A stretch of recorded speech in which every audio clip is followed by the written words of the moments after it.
If you're new, welcome to my channel, and if you've been here before, welcome back. I've been doing my best to dissect the black pill, and today's video is no different. In my last video, I told you about the different types of doomers, but today, I'm gonna show you. So please, watch to the end and tell a friend to tell a friend.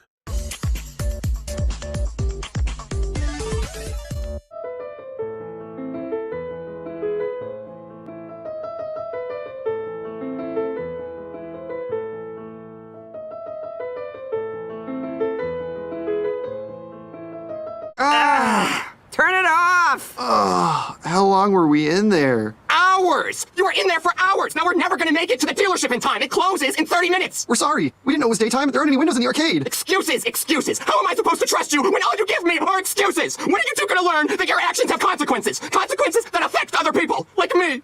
Don't you two understand? I'm about to lose my job! You may not care about keeping your jobs, but I care about keeping mine! Because if I lose my job, I have nothing! Do you hear me? I have nothing!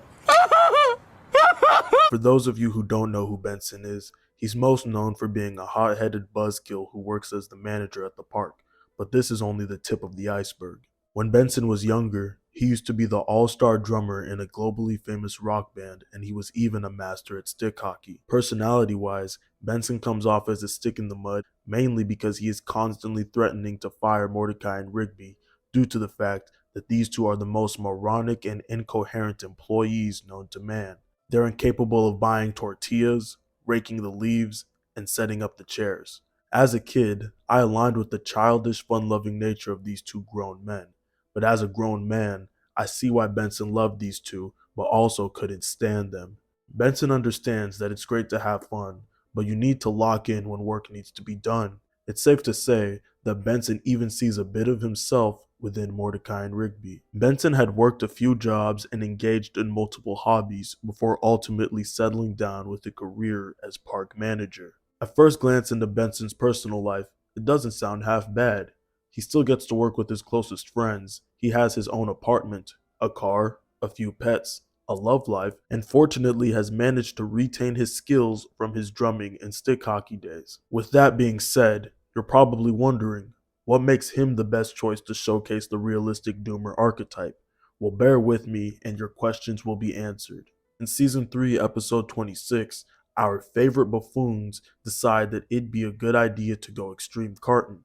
During this antic, they unsurprisingly end up totaling the cart because they forgot to put on the parking brake after leaving the cart unmanned at the top of a hill.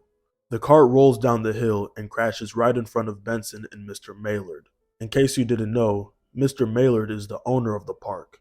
Just to put that in perspective, that's like you taking the Amazon delivery truck for a joyride, then totaling it right in front of your manager and Jeff Bezos. Mr. Maylard then threatens to fire Benson over Mordecai and Rigby's blunder.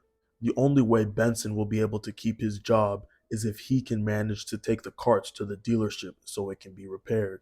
In order for Benson to transport the cart to the dealership before the warranty expires, he'll have to drive all day and night. Mordecai and Rigby offer to help Benson out, but he declines because he knows that these two are about as unlucky as Stanley SquarePants. Benson promptly heads out of town to embark on the monotonous journey ahead of him. Much to his demise, as he's envisioning finally firing Dumb and Dumber, he discovers that the duo has been hiding in the back seat. Unfortunately, it's too late to turn around and drop them off, so he has to continue on the journey with the both of them.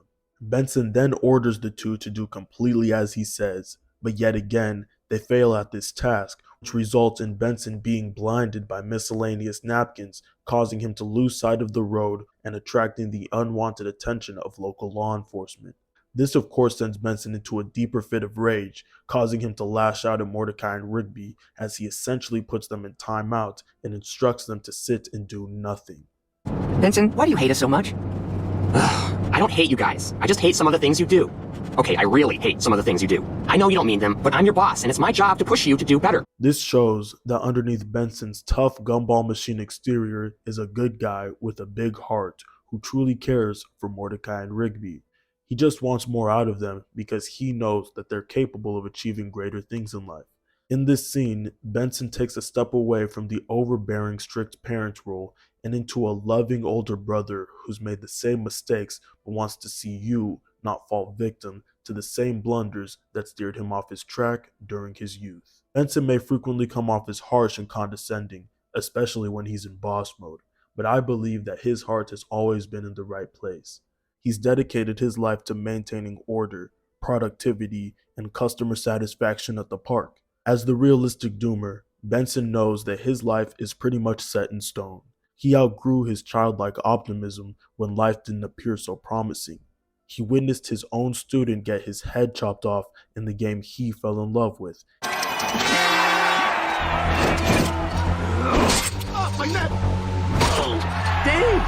Master, I thought you said this was gonna be so much fun! Ugh. Benson was also kicked out of the world-famous band Heir to the Throne after just 6 months. Upon weighing his options, he chose what he now sees as the best path for him, becoming a manager at the park.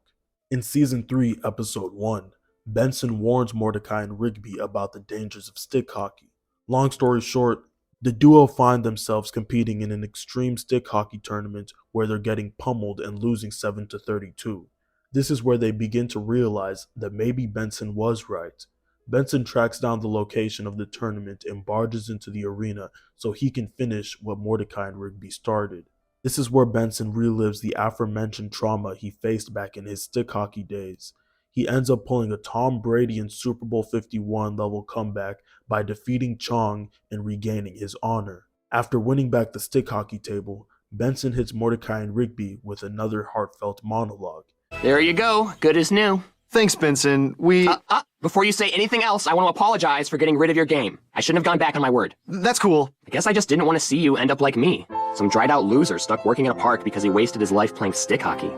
Yeah, totally. I made sure to add this part because I believe that it's very telling of Benson's inner conflict as a realistic doomer. Instead of projecting his negativity onto the world, Benson made it his mission to ensure that his loved ones don't repeat his journey. Benson has a love-hate relationship with the life that he lives. On one hand, we see him stress out about his job, but on the other hand, we get to see him let loose and enjoy the fruits of his labor. I'm sure he'd rather be touring the world than playing the drums, but instead, he's a manager at the park, which to him isn't a great life, but it's a good one. It keeps the bills paid, it allows him to have a life outside of work, and it's a stable income. I'm sure we've all met a guy who's always going on and on about how awesome he used to be. Think about the type of guy you know who allegedly came so close to fulfilling his dream but wasn't able to capitalize on the moment. And trust me, if you know this type of guy, he's going to tell you about it a lot.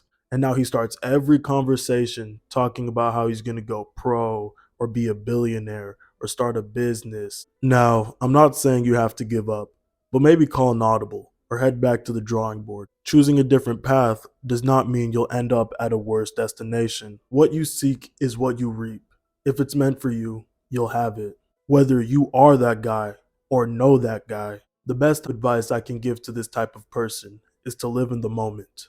Whatever you're going through, whether it be good times or bad times, will surely come to an end. And when that end does arrive, accept it. Because if you lived in the moment, that means you enjoyed the experience to the fullest. If the ship has sailed, don't be bitter about it, because dwelling on the past will only leave you clinging onto old wounds. And when you constantly pick out a scab, you're only delaying the healing process.